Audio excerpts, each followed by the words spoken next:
everyone, welcome back to my channel. If you're new here, this is Sanisha.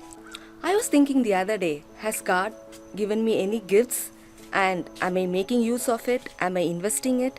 Have you thought the same? Does God has given you any gifts? Do you know what those gifts are? Let's roll right in.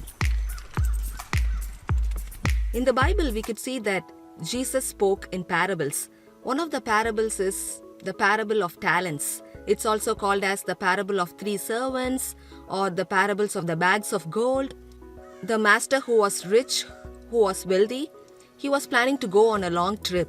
So he asked his 3 servants to come and he gave 5 talents to the first servant. He gave 2 talents to the second servant and he gave 1 talent to the third servant. So what does talent mean? In other versions it mentions as bags of gold or bags of silver and or like $5,000, $2,000 and $1,000. But people think that a talent might be worth more than that. It might be like worth of millions of dollars. After giving the talents to the servants, he went on a long trip. And so the first servant who got 5 talents went and invested, and then he made a profit of 5 more talents, making it 10 talents now. The second servant who got 2 talents, he went and worked hard and earned 2 more talents, and now he had 4 talents. The last servant, the third servant who got 1 talent, he hid a hole on the ground and he dug that 1 talent. Now the master came back from the long trip and he called these servants and he asked for what they did with the talents. So the first servant said, "Lord, you gave me 5 talents and I earned 5 more."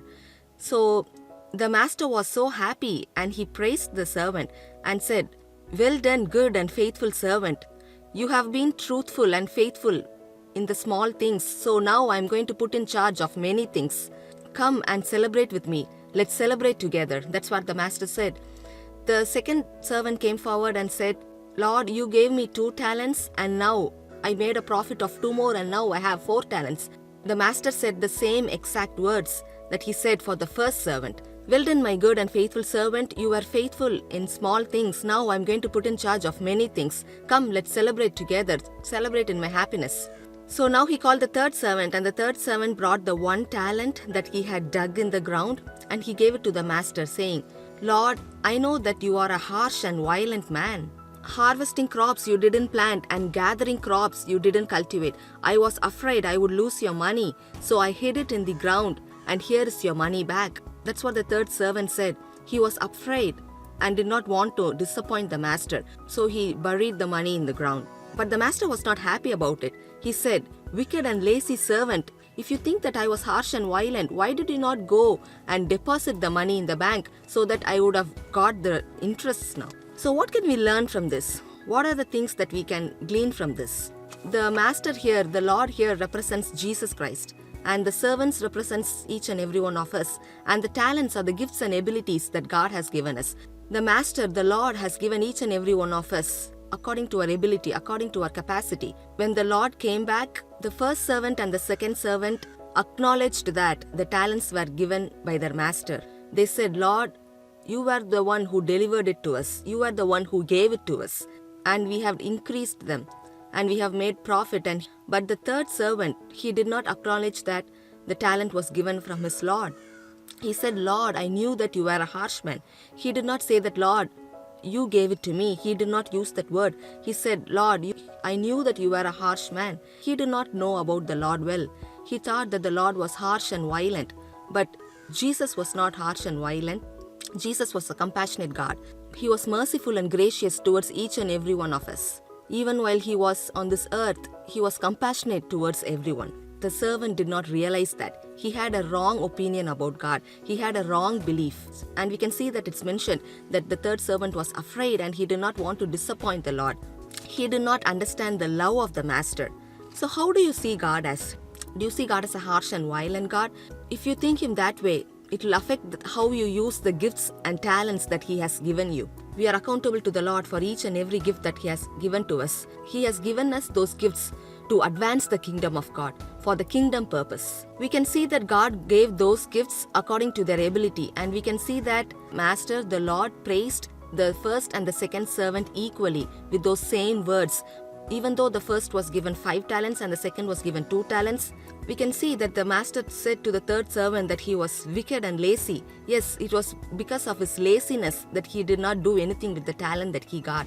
He thought that he will be on a safe side if he just returns the talent that he was given instead of just working on it and improving it and increasing it. And he ordered to take the money from this third servant and give it to the first servant who made more. And it's beautifully said that to those who use well what they are given, even more will be given, and they will have an abundance. But from those who do nothing, even what little they have will be taken away.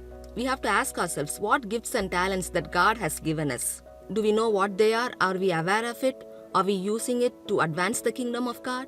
And we can see that the master gave talents for each and every servant. He was not obligated to do that. He was gracious towards the servants. In the same way, God has graciously given us talents and gifts, and He considers it valuable, and He wants each and every one of us to make use of it, to improve it, to invest it, but not to bury it.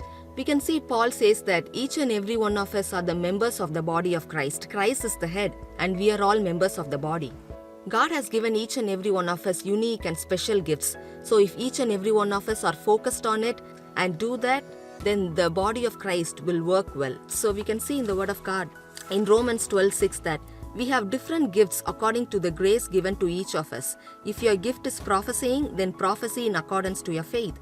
If it is serving, then serve. If it is teaching, then teach. If it is to encourage, then give encouragement. If it is giving, then give generously. If it is to lead, do it diligently. If it is to show mercy, do it cheerfully. You can see that the Lord has given each and every one of us different gifts. If you have the desire, if you believe that your gift is hospitality, then you can serve others. You can invite people to your house and share the good news and share about Jesus and lead them to Christ. If your gift is teaching, then you can share the word of God. That you can see that in YouTube, a lot of people are sharing the word of God, including me. You can share the word of God. If you think your gift is encouragement, then you can encourage people. You can put a smile on their face. You can give words of encouragement. Sometimes God will speak to you to tell others the same exact specific words that they are waiting to hear. So that will encourage others. God has given us these gifts to help others, to be a blessing in others' life. There are a lot of people who are hurting. There are a lot of people who are in need in finances, or they want someone to hear, to listen to that story. God has given us a plan and purpose for our life, and He is the one who gives gift according to our ability. When He returns and when He comes back, when He asks us what we did with our gifts, we should be happy and we should have something to show to Him that, Lord, you gave me this gift, and look at this, I did all these things. But it is not possible with our own ability. He's the one who strengthens us. God is the one who gives us strength and opens up opportunities, and He puts those desires in our heart. So when we yield to Him, when we listen to His voice and know and step out and do the things that He is calling us to do, then we'll be able to fulfill the plans and purposes that He has placed in our life. God loves us so much. How do you see Lord as? Do you see Him as a loving Father, or do you see Him as a harsh and violent man? If you see Him as a harsh and violent man, then it will affect the way that you see your gifts and how you use them.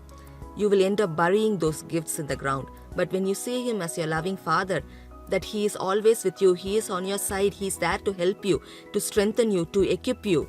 You may know what gift He has placed in your life, and you may be just thinking, how do I step out? How do I move out and do this gift? If you know that He has given you that gift, then He will give you the grace. But you have to step out and move and do the things. He is with you each and every step of the way. He says that I will never leave you nor forsake you. He is always with you. He is holding you.